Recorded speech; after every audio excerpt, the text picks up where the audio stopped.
আর একটা বন্ধু লিখছেন, আমি তোমার বন্ধু হতে চাই, তোমার ইমো নাম্বার দাও, আমি সিলেট থেকে। আমার ইমো নাম্বার ও দেখো তো শেয়ার অপশনের নিচে হোয়াটসঅ্যাপে চাপ মারিও, 2 নম্বর নাম্বারটা আমার।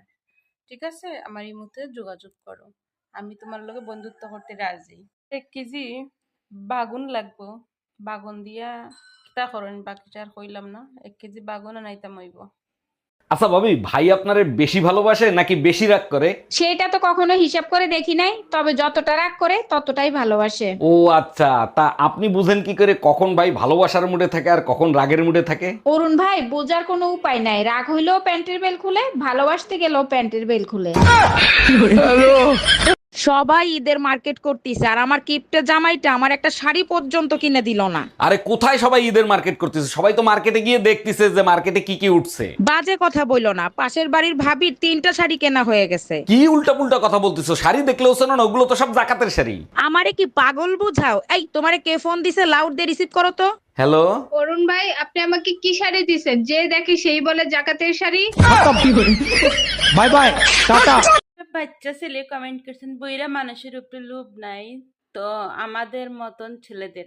একটা বাচ্চা মানুষ, ছেলে মানুষ কমেন্ট করার সময় মনে থাকে না তোমার পম্পম গুলো খুব সুন্দর, তোমার ঠোঁট গুলো খুব নাইস।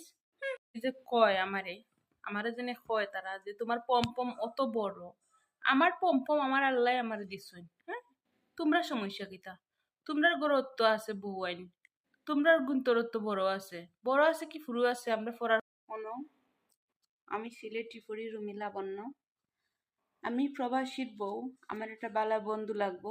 তো তোমরা খেয়ে আমার বালা বন্ধু হইতে পারবাই, একটু কমেন্ট করে জানাও। আর শেয়ার অপশনের নিচে নাম্বার দেওয়া আছে আমার লগে। অরুণ ভাই, আমার হাজবেন্ড তো প্রবাসী, সে একটা লাভ লেটার পাঠাইছে ইংলিশে, আপনি একটু পড়ে দিবেন? অবশ্যই পড়ে শোনাবো। তার আগে বলেন, ইংলিশেই পড়ে শোনাবো না ইংলিশের বাংলা করে পড়ে শোনাবো?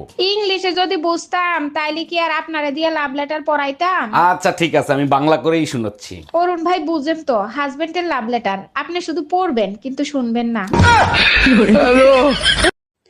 একটা কথা জেনে রাখেন, একাকৃত উপভোগ করতে শিখুন।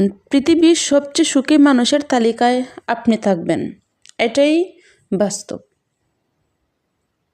ডাক্তার, আমার আজব একটা রোগ হইছে, রমজান মাস আসলেই বউর কথা কিছু কানে শুনতে পাই না।